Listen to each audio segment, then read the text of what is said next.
death watch outside Trenton State Prison awaits the execution of Bruno Richard Hauptmann.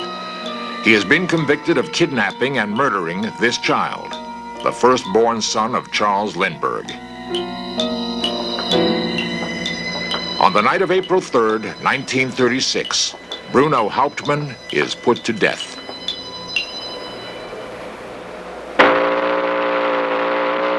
After years of intensive research, a writer named Anthony Scaduto has uncovered startling new evidence that Bruno Hauptmann may not have been guilty of the kidnap or murder of the Lindberg baby.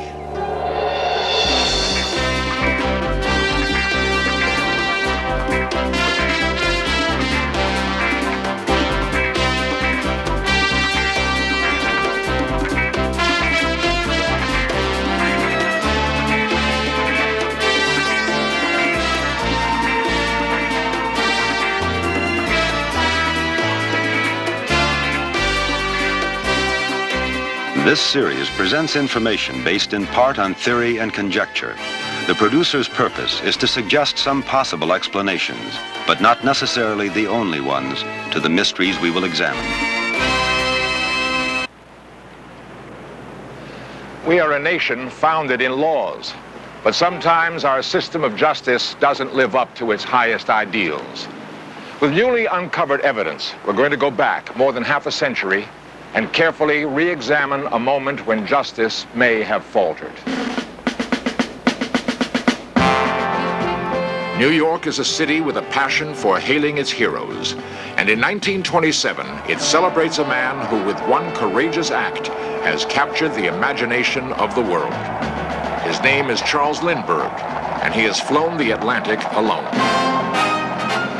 The most famous man of his time, Lindberg shuns the public eye. As privately as is possible, he courts the beautiful Anne Morrow, daughter of an American ambassador. Soon the couple is married, and in 1930, their first child is born. It is a boy named Charles Augustus Lindberg, Jr. As the son of a national hero, he is famous and adored, but his life is doomed. On March 1st, 1932, the Lindberg home is secretly entered through the second-floor nursery window. The sleeping Lindberg baby is stolen from his crib. A makeshift wooden ladder was used to reach the child, while the Lindbergs were on the floor below. Within hours, the Lindberg house in Hopewell, New Jersey is crowded with police. A ransom note demands $50,000 for the baby's safe return. Posters describing the 20-month-old baby are quickly circulated throughout the country. New York and New Jersey police are assigned to double shifts in an all-out search for the child. In New York City, first contact is made with the kidnappers by a retired school teacher named John F. Condon. Condon becomes a go-between in the attempt to recover the child. The baby will be returned, I hope, in a short time. We are in contact and nobody is giving up. A month after the kidnapping, Condon and Charles Lindberg deliver $50,000 to a cemetery in the Bronx. The ransom is accepted, but the Lindberg baby is not returned. 1 month later, near the Lindberg estate, the baby's body is found. For the next 2.5 years, police and the FBI tried desperately to solve the crime. Marked bills from the ransom money are turning up throughout New York. In September of 1934, one of the ransom bills is spent at a gas station in Manhattan. The man who passed the bill is an immigrant German carpenter named Bruno Richard Hauptmann. Police search his house in the Bronx. In his garage, they find hidden nearly $15,000 of the Lindberg ransom money. Hauptmann is arrested and taken to the Bronx County Courthouse. Amid a flurry of publicity, he's charged with murder. The long and frustrating search for the kidnapper of Lindberg's child is finally over. Though the evidence against Hauptmann is totally circumstantial, authorities feel certain they've found their man. Hauptmann is arraigned in New York and extradited to New Jersey for trial. Flemington, New Jersey is a small and quiet town. But on January 2nd, 1935, its normally tranquil courthouse becomes the focus of world attention. Thousands flock to what newspapers call the most sensational trial of the century. Though he hates the publicity, Lindberg attends on every single day. David Willents heads the prosecution. The noted criminal lawyer, Edward J. Riley, is in charge of Hauptmann's defense. All counsel are prepared. We do not anticipate any adjournments, and we are ready to go. Since the time of his arrest, Hauptmann has claimed to be totally innocent of the charges against him. Now, he must defend himself before a vengeful public and a sensation-seeking press. For Hauptmann's wife, the trial is torture. Judge Thomas Trenchard has allowed cameras in the courtroom so that the world can witness the trial. The ladder used to reach the baby becomes the trial's symbol and a major piece of evidence. An expert claims that it was partly constructed with wood from Hauptmann's attic. A panel of handwriting experts testify that Hauptmann's writing is identical to that in the ransom notes. Initially, Hauptmann seems unperturbed. Now, John F. Condon takes the stand. He tells the court that he handed the Lindberg ransom money to a tall, thin man with a German accent at a cemetery in the Bronx. The man called himself John. Who is John? John is Bruno Richard Hauptmann. Now, Charles Lindberg tells the court that it was Hauptmann's voice that he clearly heard on the night that the ransom was paid. Another witness, Amandus Hochmuth, swears he saw Hauptmann near the Lindberg house on the day before the crime. A host of other eyewitnesses connect Bruno Hauptmann with the ransom money.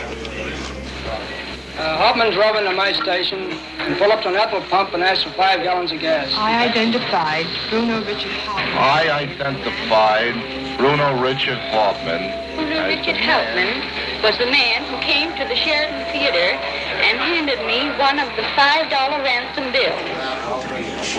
Now, Hauptmann's only real defense lies in his power to convince the court that he did not commit the crime. When he finally takes the stand, his denials are not persuasive. Didn't you lie on the road? Time and time again, didn't you? I did not. You did not? No. All right. When you were arrested with this Lindberg ransom money, you had a $20 bill. Lindberg ransom money, did they ask you where you got it? Did they ask you? You did. Did you lie to them or did you tell them the truth? Did you lie to them or did you tell them the truth? I said nothing to them. You lied, didn't you? I did, yes. The trial of Bruno Hauptmann lasts for 31 days. The jury reaches its verdict in little more than 11 hours.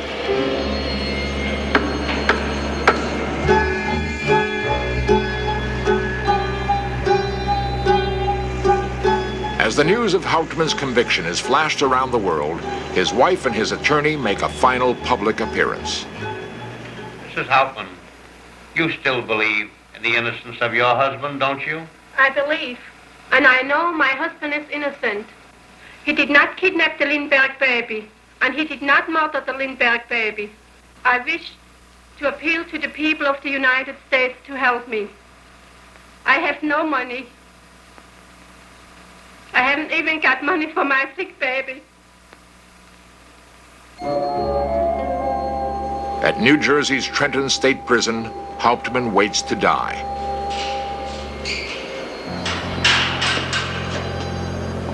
On April 3rd, 1936, the sentence is carried out. Newsreel cameras at the time recreate Hauptmann's last moments. To the end, he will say he is innocent.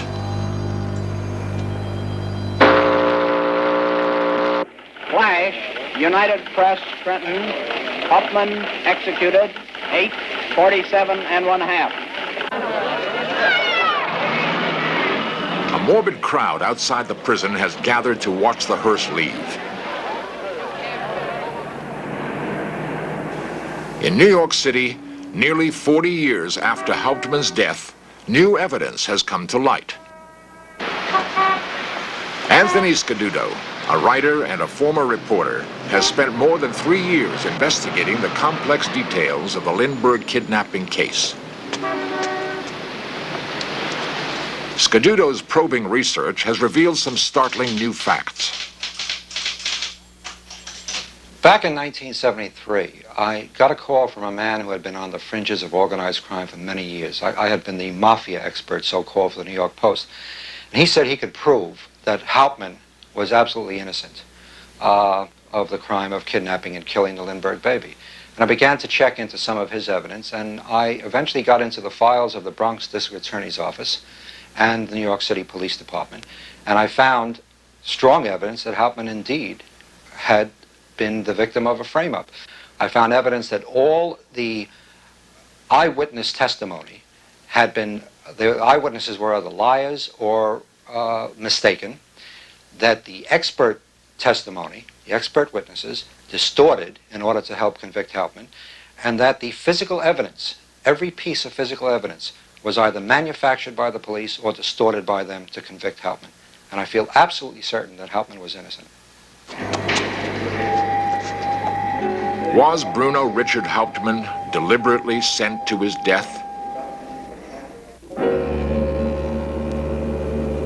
The old Lindberg house in Hopewell, New Jersey is today a state home for juvenile delinquents. The corner of the second floor was once the Lindberg's nursery.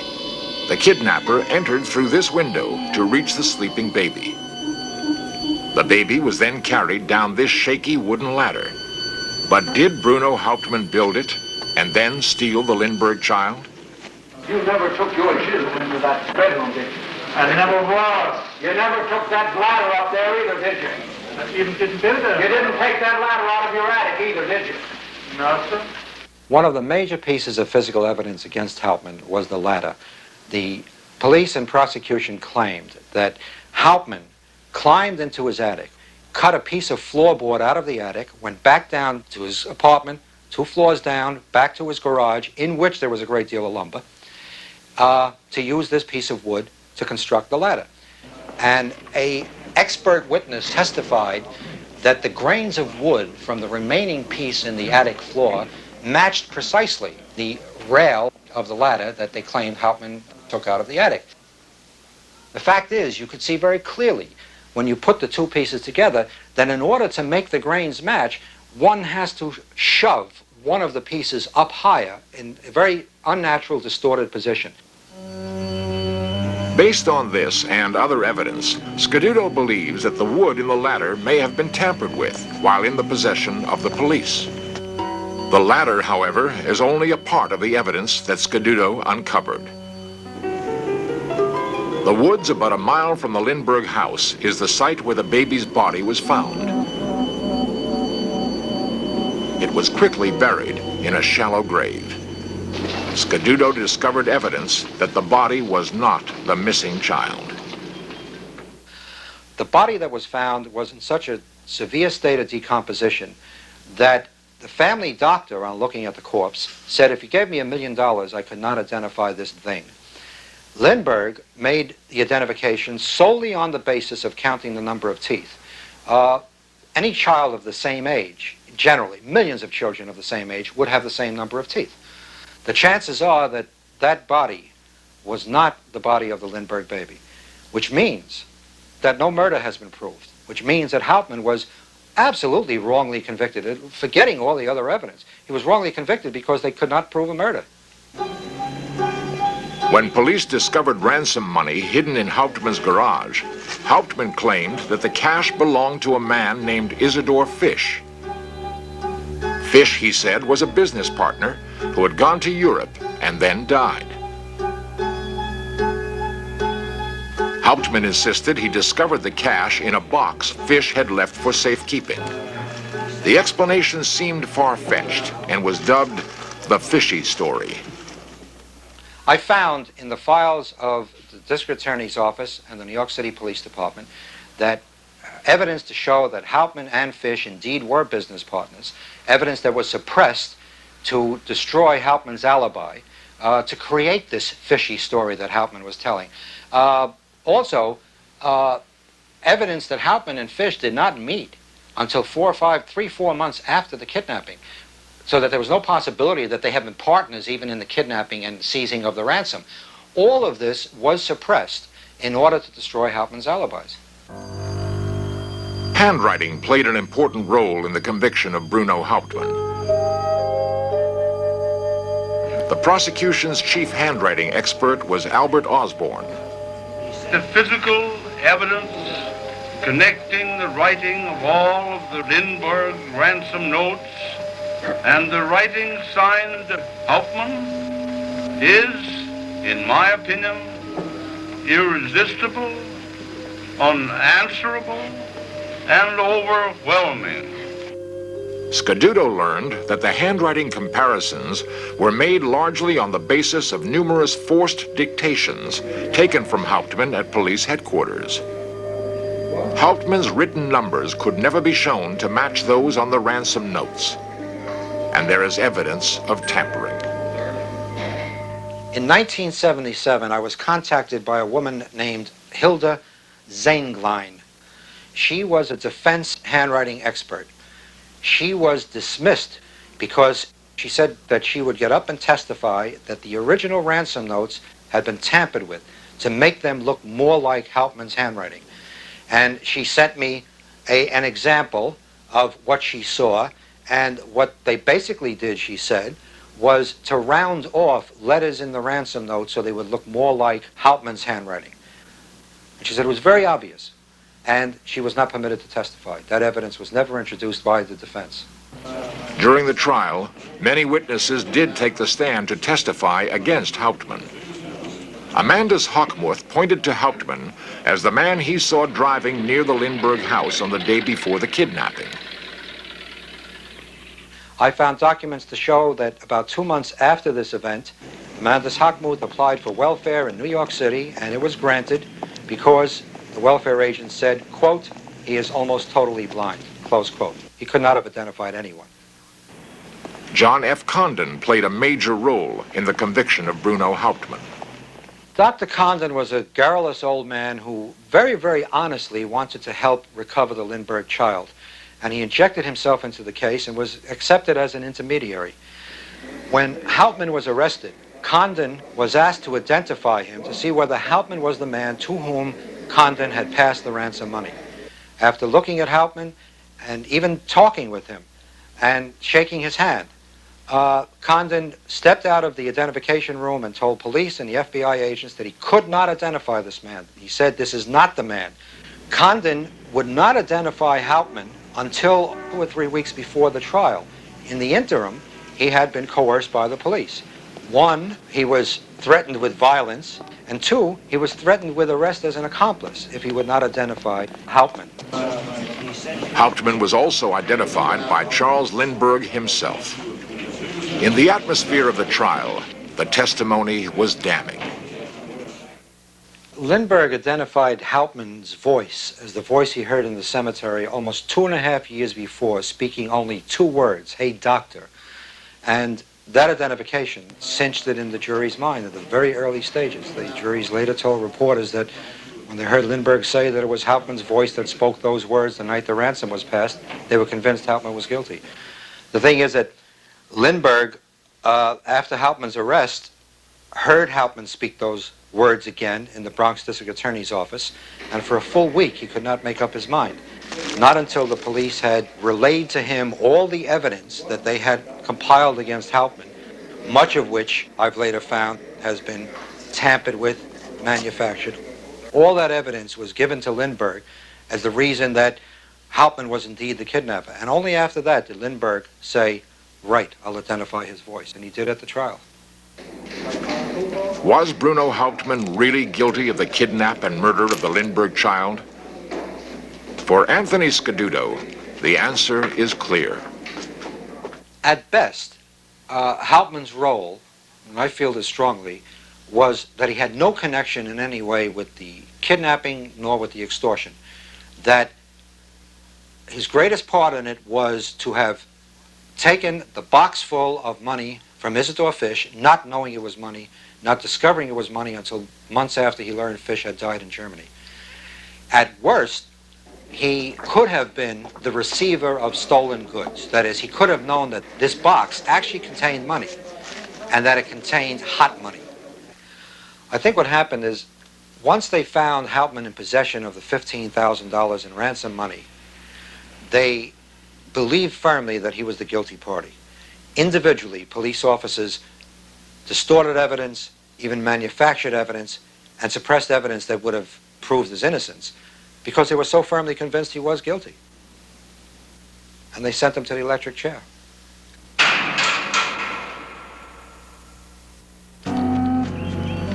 If the Lindberg baby was not the victim of Bruno Richard Hauptmann, who then kidnapped the child? Without any real conclusive evidence, because I have not been able to get into the files of the New Jersey State Police, I feel rather strongly that Isidore Fish had some role in it.